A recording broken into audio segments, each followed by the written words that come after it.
مسلمہ نے نبی پاک صلی اللہ علیہ وسلم کو خط لکھا، کہنے لگا کہ آپ میرے ساتھ معاہدہ کر لیں، جب تک آپ حیات ظاہری میں آپ نبی، اور جب آپ کا وصال ہو جائے تو میں نبی، یا یہ معاہدہ کر لیں کہ آدھے عرب کے آپ نبی اور آدھے کا میں نبی۔ معاذ اللہ، اس نے یہ خط لکھا۔ نبی پاک نے جواب لکھا، فرمایا میں تو اللہ کا رسول ہوں، تو کذاب ہے، تو کذاب ہے، جھوٹا ہے۔ حضور نے لکھا کذاب۔ جب نبی پاک نے کذاب لکھا نا خط میں، کون لے کے جائے گا؟ اب اس کے دربار میں جانا ہے، حالات بڑے خطرناک ہیں، اس کے گرد بندے بھی ہیں، اور اس کے گھر جانا ہے، مشکل مرحلہ ہے۔ ایک صحابی تھے چھاپڑی فروش، سر کے اوپر رکھ کے نا ٹوکرا، تو مدینے کی گلیوں میں کھجوریں بیچتے، 11-12 بچوں کے باپ تھے۔ کون جائے گا؟ اور جسمانی طور پہ بھی کمزور تھے، فٹافٹ اٹھے، کھجور کھا رہے تھے، ہاتھ کھڑا کر کے کہا حضور کسی اور کی ڈیوٹی نہ لگانا، میں جاؤں گا۔ حضور سید عالم صلی اللہ علیہ وسلم نے نا اپنا نیزہ دیا، گھوڑا دیا، فرمایا ذرا ڈٹ کے جانا، اس کے گھر جانا ہے۔ کہا محبوبہ فکر ہی نہ کرے، فکر نہ کرے۔ صحابہ کہتے ہیں اس طرح وہ نکلا جیسے کوئی جرنیل نکلتا ہے، اس کا انداز ہی بدل گیا، اس کے طور طریقے ہی بدل گئے، وہ یوں نکلے جیسے کوئی بڑا دلیر آدمی جاتا۔ حضور نے بھیجا ہے نا، نبی پاک نے بھیجا ہے نا، انداز ہی بدل گئے، طریقے ہی بدل گئے۔ مسلمہ کے دربار میں گئے، وہاں ایک شخص جو بعد میں مسلمان ہوا، وہ بتلاتا ہے کہ جب حضرت حبیب بن زید پہنچے نا تو نیزہ ہاتھ میں تھا، زور سے گاڑا جا کے اس کے دربار میں، زور سے گاڑ دیا زمین پہ۔ مسلمان نظر، کون ہو؟ آپ فرمانے لگے تجھے چہرہ دیکھ کے نہیں پتا چلا میں رسول اللہ کا نوکر ہوں؟ ہمارے تو چہرے بتاتے ہیں ہم رسول والے، ہمارے تو چہرے بتاتے ہیں نبی پاک والے، تجھے پتا نہیں چلا کون ہوں؟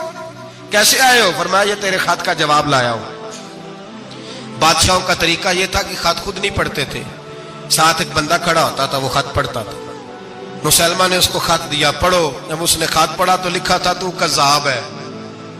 اب سب نے سن لیا، اکیلے میں ہوتا تو چلو بات اور تھی، سن لیا سب نے، آگ بگولا ہو گیا، آنکھیں سرخ ہو گئی، جلال برسانے لگا۔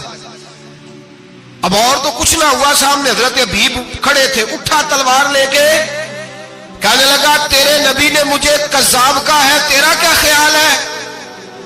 مانے لگے خیال والی بات ہی کوئی نہیں، جسے نبی پاک کذاب کہے وہ ہوتا ہی کذاب ہے، جو جی میں آتا ہے کر۔ غلامان محمد جان دینے سے نہیں ڈرتے، یہ سر کٹ جائے یا رہ جائے کچھ پرواہ نہیں کرتے۔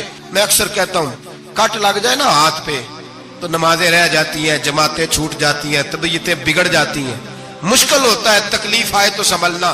حضرت حبیب بن زید انصاری کھڑے تھے، انگلی نہیں، ہاتھ نہیں، کٹ نہیں لگا۔ مسلمہ اٹھا، اس نے زور سے تلوار ماری، بازو کٹ کے گر گیا، فوارہ نکلا خون کا۔ او بھائی بچھو کاٹے تو سنبھلنا مشکل، ذرا تصور کرو، ہاتھ کٹ گیا۔ حضرت حبیب بن زید کھڑے ہیں، کہنے لگا اب تیرا کیا خیال ہے؟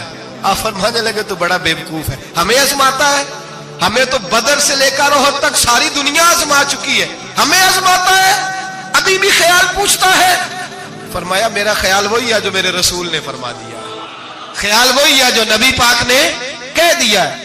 پھر تلوار ماری، دوسرا ہاتھ کٹ گیا۔ ذرا سوچنا، غور کرنا، ٹانگ ٹوٹی نہیں، ہڈی نہیں ٹوٹی، ماس نہیں اکھڑا، ہاتھ کٹ کے گرا، دو ہاتھ گر گئے، زمین پہ گرے۔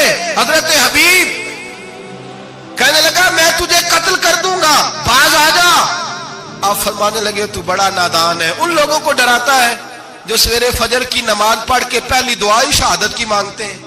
اس نے خنجر رکھا، تلوار رکھی گردن پہ، فرمایا میں کاٹ دوں گا۔ فرمایا کاٹتا کیوں نہیں، کاٹتا کیوں نہیں؟ اور وہ روایت کرنے والے کہتے ہیں مسلمہ کے ہاتھ کامتے تھے ختم نبوت کے تحفظ کے لیے۔ جب نبی پاک کے غلام نکلے تو جھوٹا دعوے کرنے والے کانپ اٹھے، کانپ کھڑے ہوئے، کہتے اس کے ہاتھ کانپتے تھے۔ حضرت حبیب بن زید کٹے ہوئے بازوؤں کے ساتھ بھی توانا تھے، قلم توڑ گئے میاں محمد بخش صاحب۔ فرمانے لگے وہ کچا رنگ للاری والا جیڑا چڑھدا لیندا رہندا، اے عشق تیرے دا رنگ محمد چڑھ جائے پھر نہیں لیندا۔